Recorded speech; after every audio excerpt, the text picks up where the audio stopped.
Okay, just doing a brief story on this because I'm not the only one. Time magazine article, published today. It's called, it will be in the issue. I guess they still release issues of Time magazine. Now, brief little history of Time magazine.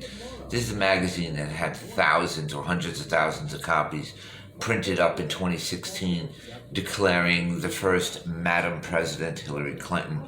So that didn't really work out for them. This is also the same Time magazine that had Adolf Hitler as Man of the Year, I think, in 1938 or 39. So, just to throw that out there, the validity of this rag.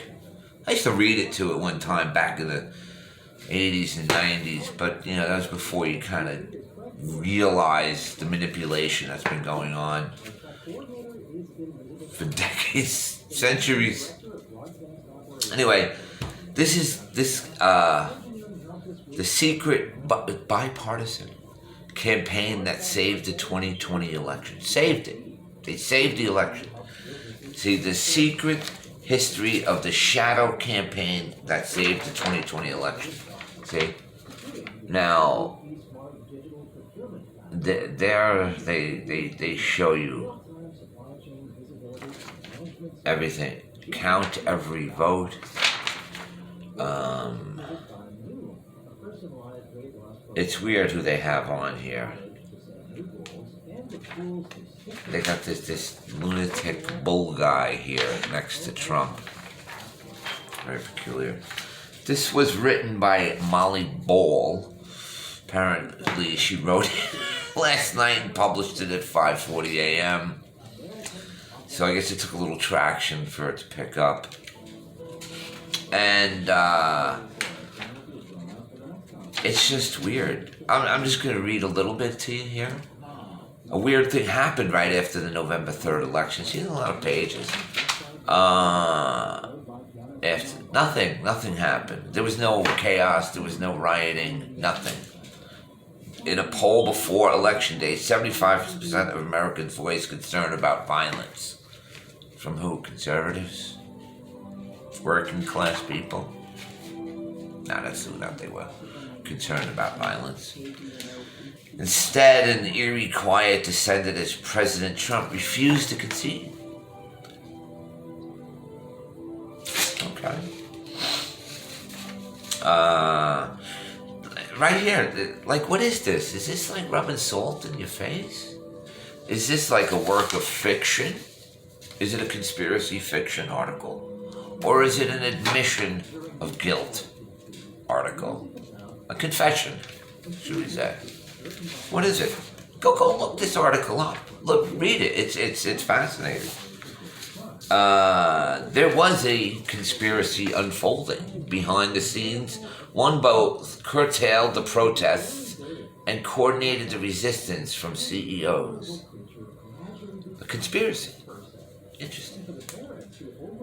The pact was formalized in a terse, little-noticed joint statement of the U.S. Chamber of Commerce and the AFL-CIO on Election Day. In which the forces of labor came together with the forces of capital. Yeah, it's not problematic, right? To keep peace in a post-Trump's assault on democracy. They keep saying the word democracy or constitutional republic, or once were.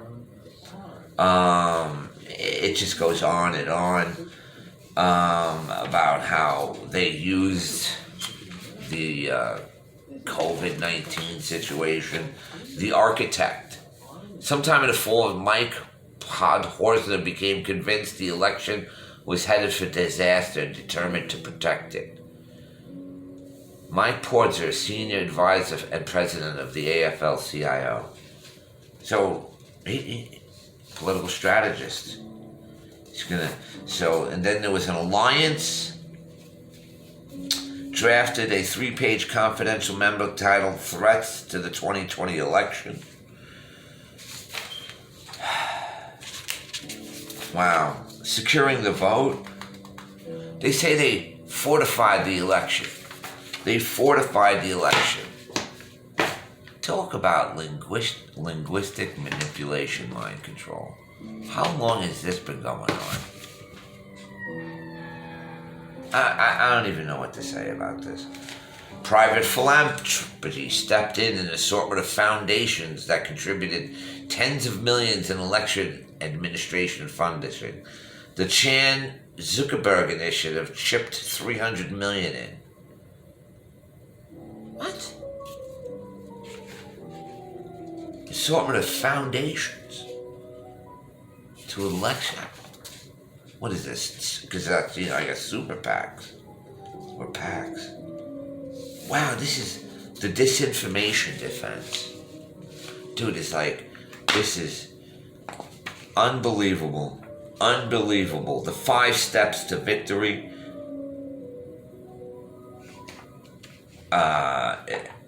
How close we came. Then they bring on the DC insurrection. Not an insurrection. There's a rally. Some goons. You could say is problematic from wherever. Provocateurs. So some people went in there and stole a podium, smeared some poo on the wall. Boy, what an overthrow of a government that is, huh? Yeah, almost like Cuba, right? Nah, I don't think so. Like, but what's going on, they're talking about this. They're still talking about this QAnon horse hockey. Meanwhile, DC's occupied. It's an occupied green zone. They're keeping the walls and fortifications up, barbed wire, with 5,000 troops. DC's under martial law and nobody's really talking about this. Then New York Time magazine comes out and says, pretty much, yeah, here it is. Let's rub it in your face. Yeah. Wow.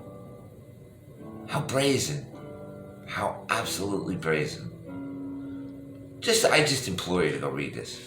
Fascinating. I might buy, if I see it on the newsstand, I'll buy it just for historical posterity reasons. Maybe I'll just delve further into it. I printed this off. There's a lot of information here, but like I said, is it some sort of work or fiction, or is it just an admission, confession, and an FU to everybody? I think that's what it is, though.